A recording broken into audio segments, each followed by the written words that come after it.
네, 아, 아. 네, 질의 앞서서 학생들의 즐거운 학교 생활을 위해서 애쓰시는 우리 공무원분들께 진심으로 감사의 말씀을 드립니다. 네. 고향 출신 변재석 위원입니다.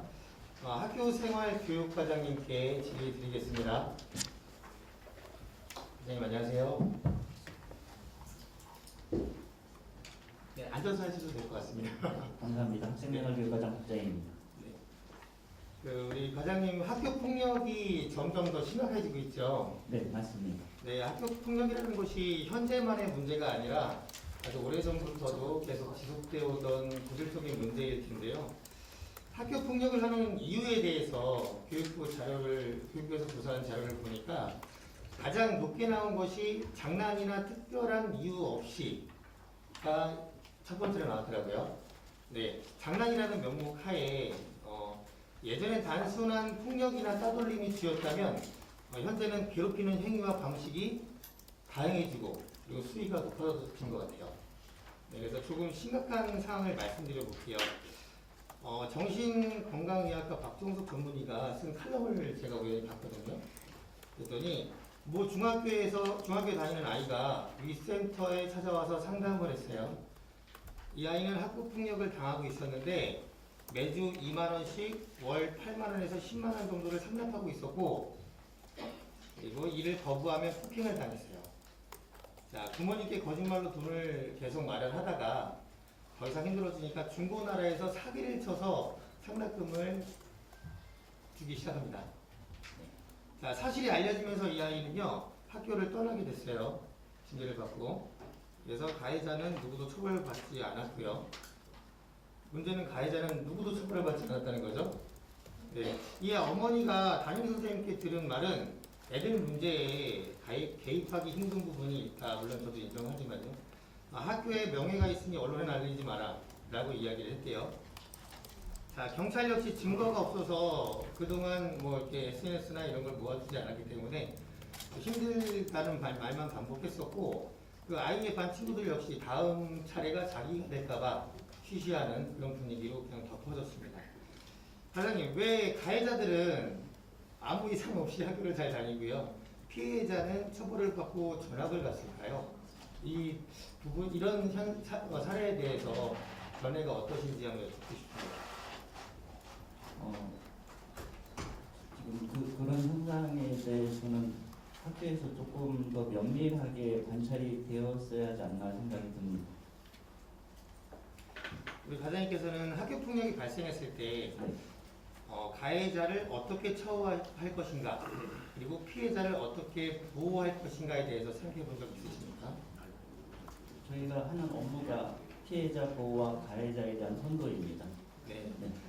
보통 가해 학생들의 심리를 들여다보면요, 네. 진정한 친구들이 없더라고요.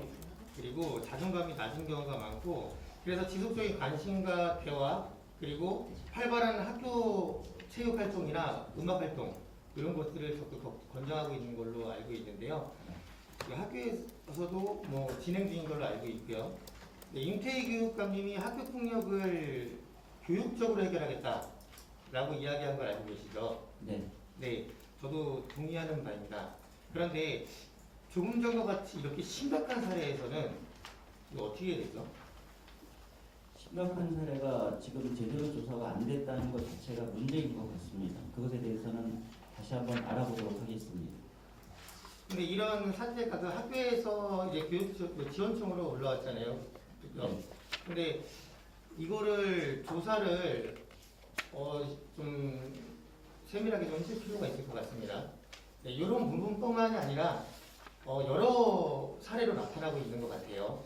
그래서 이런 피해를 받는 아이들이 더 큰 피해를 받는, 또 가해자들은 아무 이상 없네.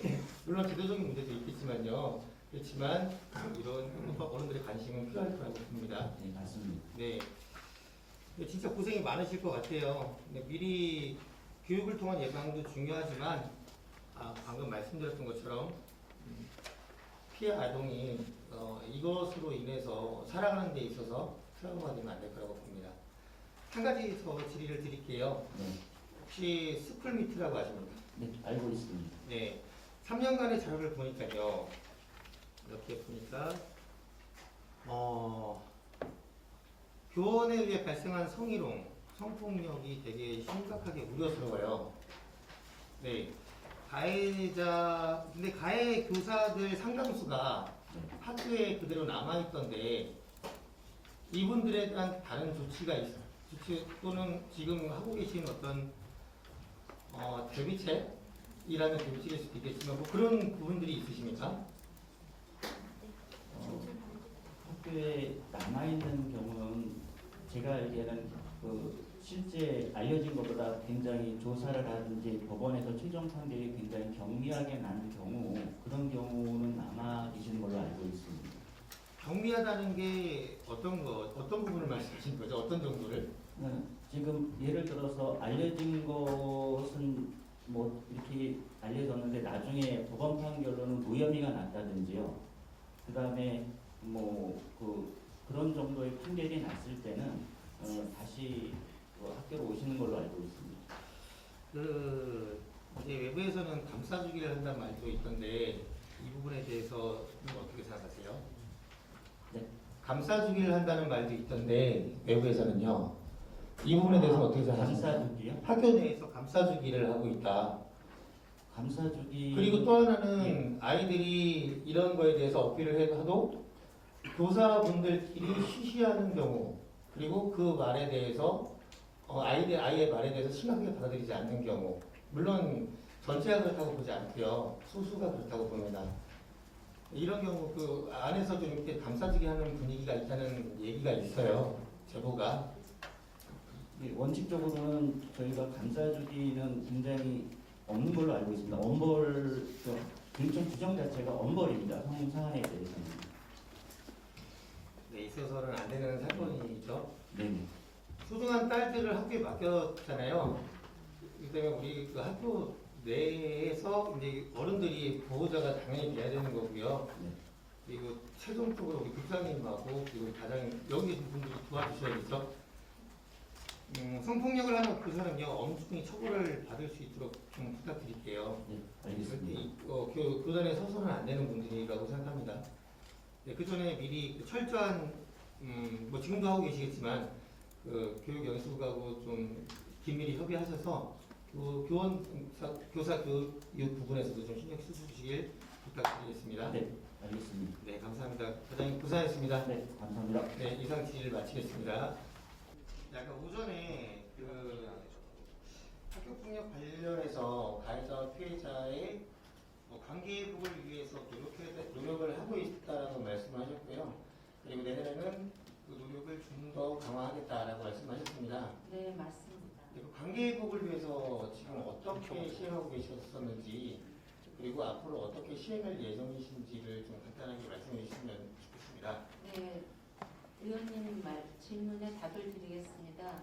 현재는 지역청에 갈등 조정 자문단이라고 있습니다.